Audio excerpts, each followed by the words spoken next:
आज बीए द्वितीय वर्ष में भारतीय राज्य व्यवस्था प्रश्न पत्र के अंतर्गत मूल अधिकारों के क्रम में धार्मिक स्वतंत्रता के मूल अधिकार के बारे में विस्तृत रूप से चर्चा करेंगे, जो भारतीय संविधान के अनुच्छेद 25 से 28 में दिया गया है। इन अनुच्छेदों में प्रदत्त स्वतंत्रताओं का उल्लेख बहुत अधिक व्यापक शब्दों में किया गया है। अनुच्छेद 25 में कहा गया है कि सार्वजनिक व्यवस्था, सदाचार और स्वास्थ्य तथा इस भाग के अन्य उपबंधों के अधीन रहते हुए सभी व्यक्तियों को अंतःकरण की स्वतंत्रता प्राप्त होगी।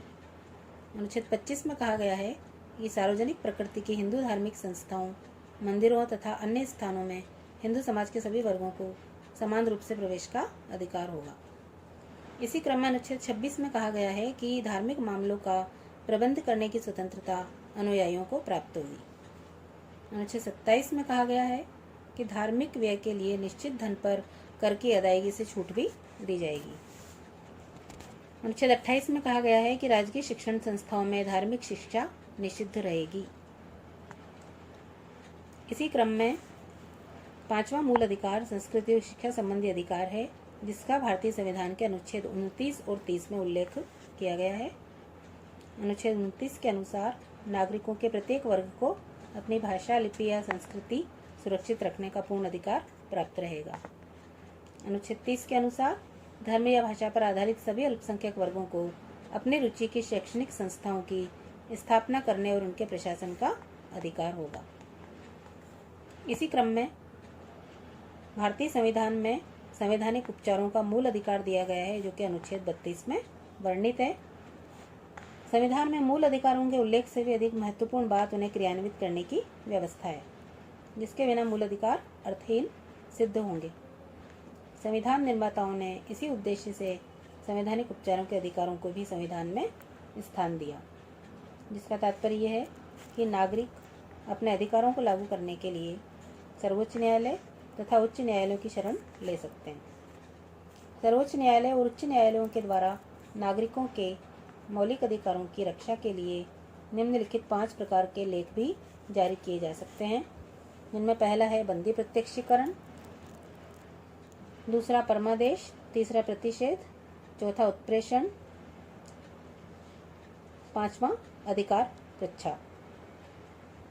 इसी क्रम में आगे हम संपत्ति के अधिकार की बात करें तो भारतीय नागरिकों को वर्तमान समय में संपत्ति का अधिकार मूल अधिकार के रूप में प्राप्त नहीं है, लेकिन 1978 तक संपत्ति का अधिकार मूल अधिकार के रूप में प्राप्त था। अब प्रश्न ये उठता है कि संपत्ति के अधिकार को मूल अधिकारों से क्यों हटाया गया। इसका सबसे प्रमुख कारण ये था कि संपत्ति के मूल अधिकार से संबंधित प्रावधान भूमि सुधार कानूनों की क्रियान्विति में बाधा उत्पन्न कर रहे थे।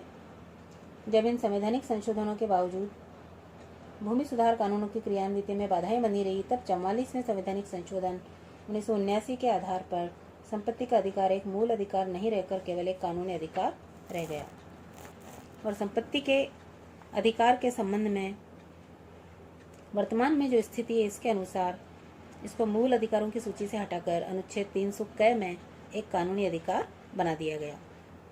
अगर मूल अधिकारों के मूल्यांकन की बात करें तो इनमें कई आलोचना के बिंदु सामने आते हैं। पहला, कुछ प्रमुख अधिकारों का इसमें अभाव है,